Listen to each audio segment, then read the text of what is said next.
Sveiki gerbėmėjai žiūrovai. Šioje laidoje šnekėsime apie antimateriją randamą augaliniame maiste. Malonaus žiūrėjimo.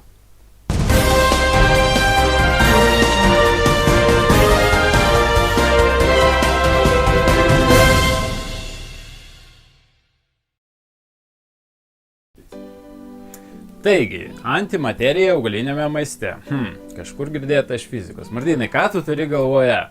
Aš turiu galvoje, kad augalai, neturėdami kojyčių, negali pabėgti nuo kenkėjų. Beje, augalams mes esame lygiai tokie pat kenkėjai, kaip ir visokie vabzdžiukai. Taigi, negalėdami pabėgti nuo mūsų, augalai išskiria, kad mes jų nevalgytumėm, išskiria nuodingasias medžiagas. Aš tai ir turėjau omeny, sakydamas antimateriją. Reiškia, ir tos nuodingosios medžiagos, patikėkite, kenkia mums. Pagalvokite apie musmirę. Na, čia būtų ekstremalus variantas, bet negalvokite, kad jeigu jūs suvalgysite kibirą salotų, jūs negausite jokių nuodingų cheminių medžiagų. Ten bus tiek nuodingų cheminių medžiagų, kad jūs po to jausitės labai blogai. Ir dauguma žmonių man sako: Martynai, aš negaliu valgyti augalinio maisto, man pučia pilvuką, aš taip blogai jaučiuosi, pas mane nėra energijos ir aš noriu po to dar daugiau valgyti. Ir tai yra absoliuti tiesa. Reikalas tame, kad visos tos nuodingos cheminės medžiagos iš mūsų, jos ne tik nepraturtina mūsų organizmą kalorijomis, jos iš mūsų jas dar ir atima.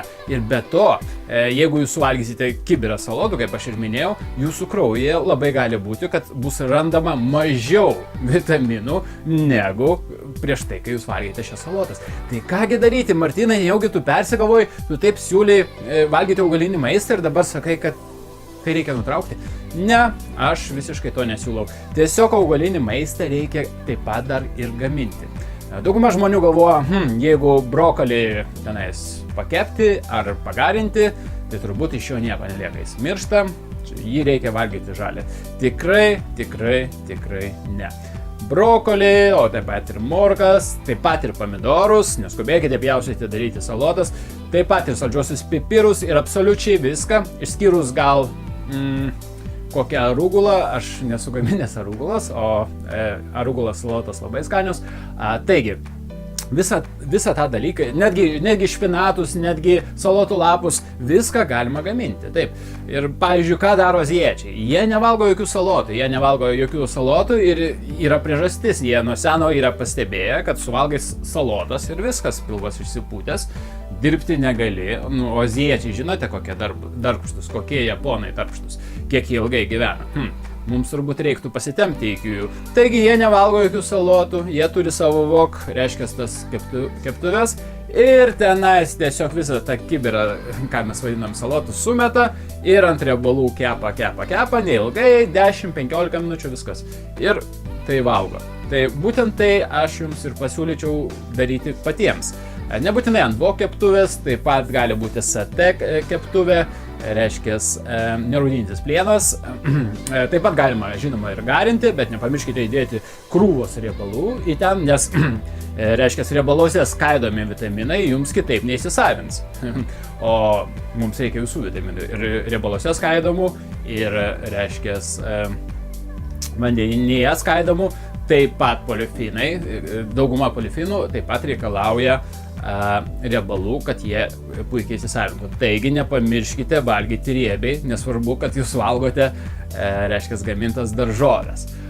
Toliau, smučiai. Ar smučiai padės atsikratyti viso to antrinutri elementų, visų tų, reiškia, tų siaubo elementų, apie kuriuos aš nekėjau, tas antimaterijos.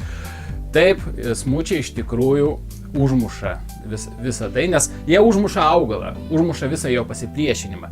Būtent to mes ir siekiame. Taigi, jeigu primesite ten, reiškia, į tą savo smūtį špinatų, kopūstų lapų, visą tą daržovinį maistą, kuris šiaip yra labai aktyviai prieš jūs kovoja, tai darydami smūtį jūs visą tai užmušite. Bet nepamirškite, kad smūtį reikėtų išgerti pakankamai staigiai, nes jūs praktiškai suplakate viską iki molekulinės, reiškia, praktiškai lieka tik tai atomai ir reiškia, visas tas smūtis, jau kas tenais yra jisai neturi ne tik apsaugos prieš šius, bet taip pat neturi apsaugos prieš oksidaciją.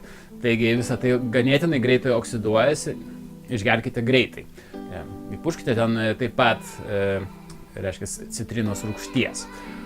Ok, judam toliau. O sakykime, jeigu jūs paklaustumėte, yra dabar taip populiaru, žinote, reiškia, maisto papildai, kai, na, sakykime, špinatai arba spirulina tiesiog paversta į tabletėlės arba į miltelius, kurį galite tiesiog įsidėti į smūtį arba į salotas. Ar visa tai sveika, ar mes jau apsaugoti esame nuo visos tos chemijos, nu, kur, kaip ir minėjau, augalai tiesiog kovoja prieš kenkėjus, kovoja prieš mus.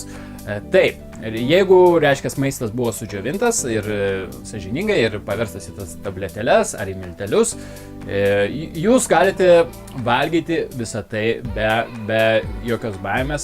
Tų, reiškia, cheminių medžiagų ten nebeliko, nes augalas jau nebėra gyvas.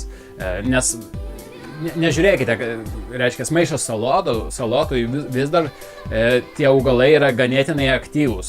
Sakykime, ar jeigu jūs nuskinsite musmirę, ar ta musmirė vis dar turės savo apsaugą? Aš manau, kad jinai turės. Netgi jeigu ją, reiškia, palaikyti šaldytuve savaitę, aš manau, kad jinai turės kokią apsaugą.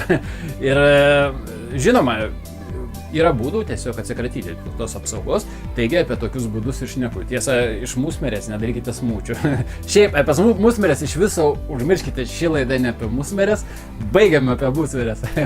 Ok, tai pabaigai dar norėčiau jums paminėti, kad šiaip salotas nėra toks jau blogas dalykas. Ir mūsų organizmas šiaip gali susitvarkyti su visom tom kenksmingom cheminiam medžiagom, bet tai nereikia tiesiog su tuo persistengti.